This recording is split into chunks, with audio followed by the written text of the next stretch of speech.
Beall, and today we're going to look at writing some unit tests around a CORS filter I have. Let's dig into some AI-powered coding. So first, what I'm going to do is I'm going to show you the issue that I'm having on my website. So I got this site Assistify that I've been building on this channel, and I have Google authentication set up, and this is my CI version. So I'm trying to create a development environment that I can run end-to-end tests on before promoting to my production version. And if I log in here and I go just pick a account and I inspect, what we're going to see is in the network tab over here, when I reload, I'm coming across a CORS issue, cross-origin resource. Now I thought I had this resolved with a custom CORS filter, so that way any of my apps that start with Assistify and end with something else will actually be okay for my CORS, but it is not. So if we look into here, we have this custom CORS middleware. But what I want to do is I want to ask my chat real quick in Cursor.sh, how can I write a unit test for this?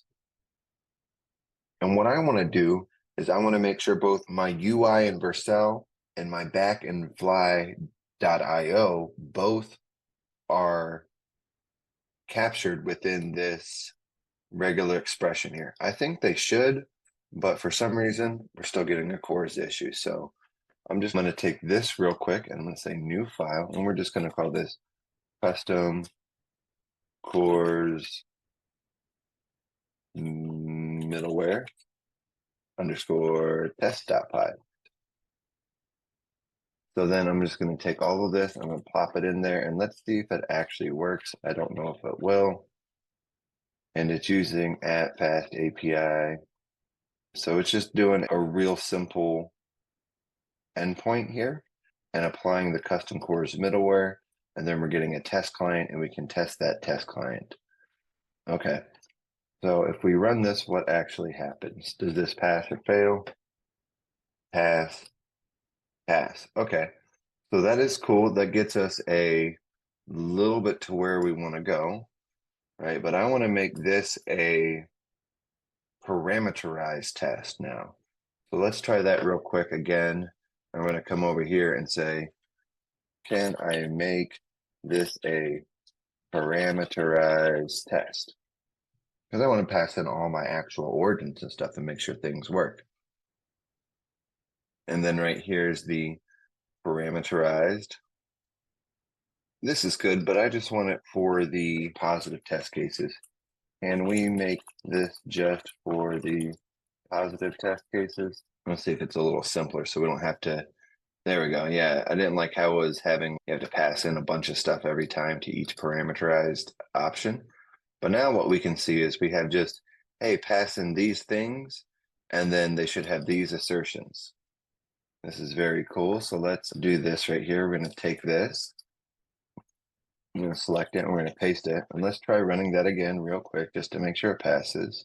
Oh, one of them failed. Why? And looking at this fails because this is not one of our allowed origins, which is great.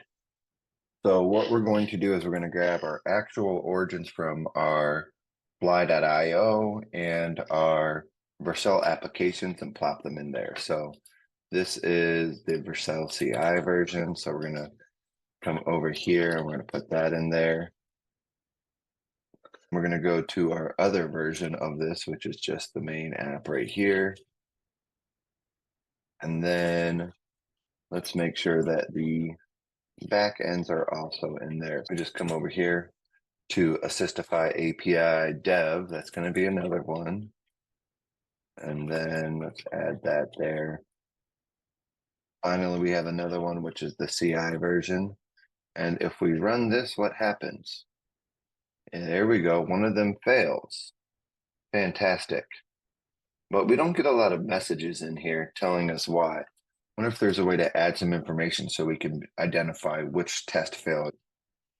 Is there a way to add some information so I know which test failed?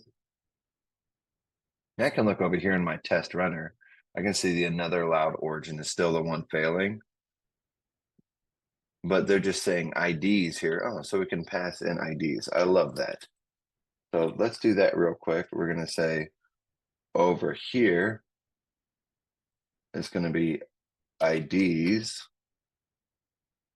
And then we're going to get rid of this one because let's take our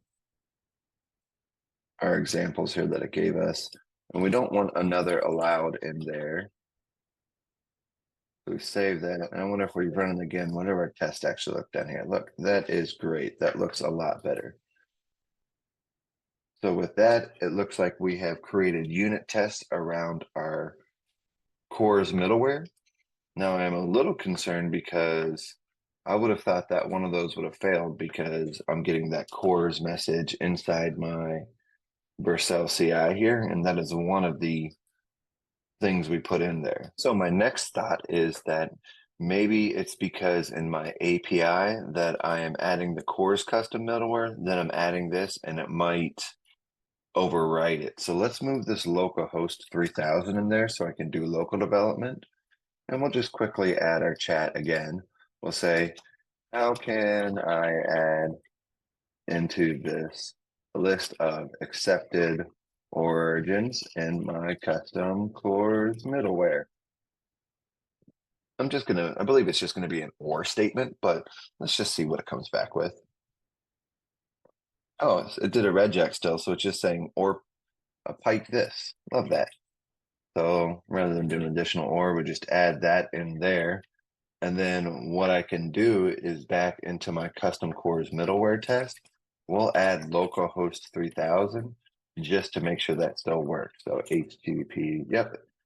And then if we run we want to add right here just to say localhost 3000. So we have an ID for that test. All right, and let's kick that off. That all works. That is great. And then let's clean this up a little bit. And then in here, we're going to remove the actual CORS middleware. And then we just have our custom CORS middleware. All right, and I believe that does it.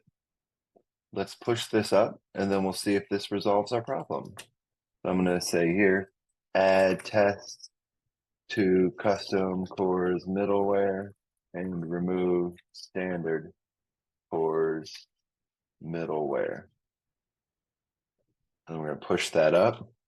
And what I imagine is going to happen is that it's going to deploy to my CI environment. We'll be able to log in and then verify whether or not the protected route is still disabled by CORS. Let's go see if it deployed. We come over to our API, look at our action, and we're going to right here. All of this failed. It still did the deploy to Fly and deploy to Vercel. So let's take a look real quick at our CI one. We're going to sign out and we're going to sign back in and we're going to pick this. And it still says protected with CORS error. Why? So it's interesting that this protected one is okay, but this random number that is generated here, that is set up in my walking skeleton, is still okay. So is there some other reason why this would be failing? We look at our API again real quick, and we look, the only difference is that it is protected and it depends upon this verify token. So I'm wondering here, is that because if we look at how we are setting up the CORS middleware, is it like the Preflight or something is not available? Methods allow, headers allow. Let's do one more new chat. Let's say, is there any reason why this CORS middleware would not work on my /protected endpoint, which is a Google authenticated endpoint versus the random number endpoint, which is just a regular unauthenticated point. On my app, I received a CORS issue when calling the protected endpoint. The image is the actual request from the network tab in Chrome. And we're going to come over here. We're just going to make this easy. We're going to take a screenshot of this just so it can see. We're going to put that in here. And I think we're going to do two screenshots. I'm going to put another screenshot here so it can see that it's got all of the stuff in it. And let's see if it comes back with anything. I can do two pictures. That's cool. Enter. With the app running, we're going to test this out locally and see what happens. So if I come over here, I try to sign in, try to hit our auth, and I can see I get the same CORS error. So let's try adding this chunk here. And we're going to say like this, and we need to import response. We're going to import that from Fast API. Let's try again and see what happens. If we reload, look, it's working. Fantastic. Love it. Now I think it had a test for this. Yeah, let's test CORS Preflight. Let's do the same thing in our test and then push that up and see if things work.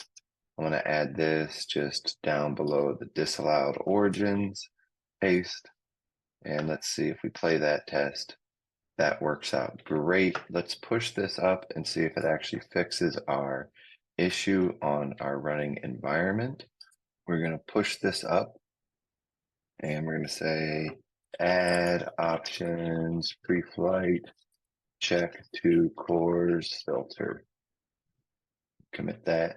We're going to let that push up and deploy, and we're going to see if we can test out our app in production and make sure everything works. We're going to head over to our GitHub action again. Here is the end-to-end integration. Looks like the deploy finished.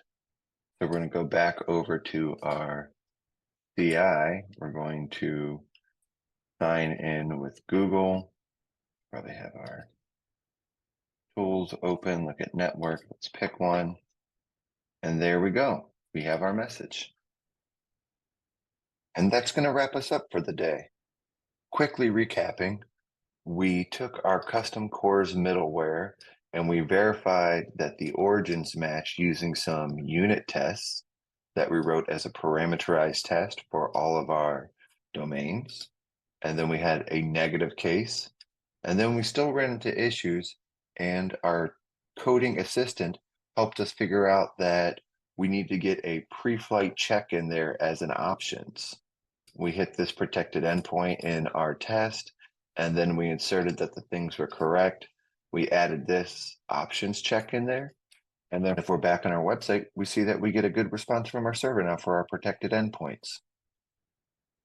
Thank you very much for joining me today on Developer AI. And till next time, happy coding and have a great day. Bye.